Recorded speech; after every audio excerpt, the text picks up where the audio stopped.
បំណងលើស្រីអូនកុំសង្ស័យថាបងបែកចិត្ត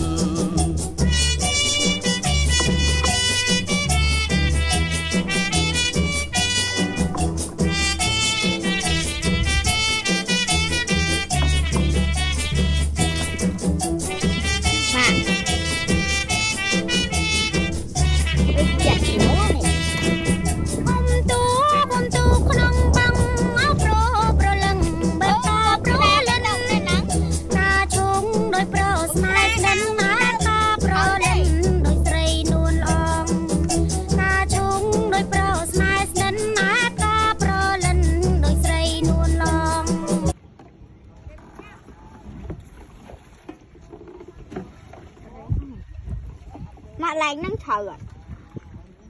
Chá thở rồi.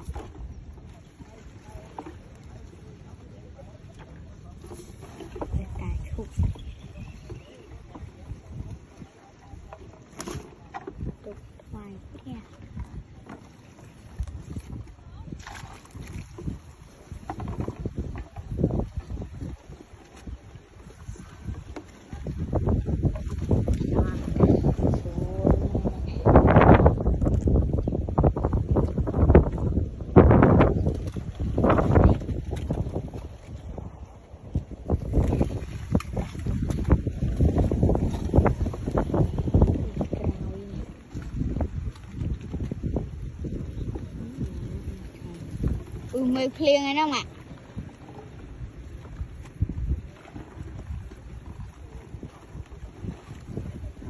Phần năng sẵn đấy.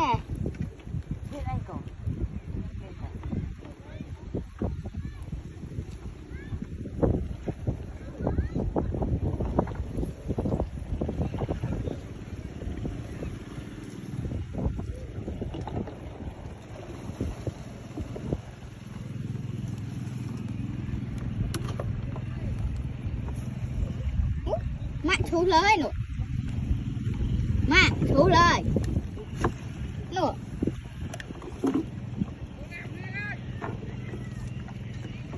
Tao mà ta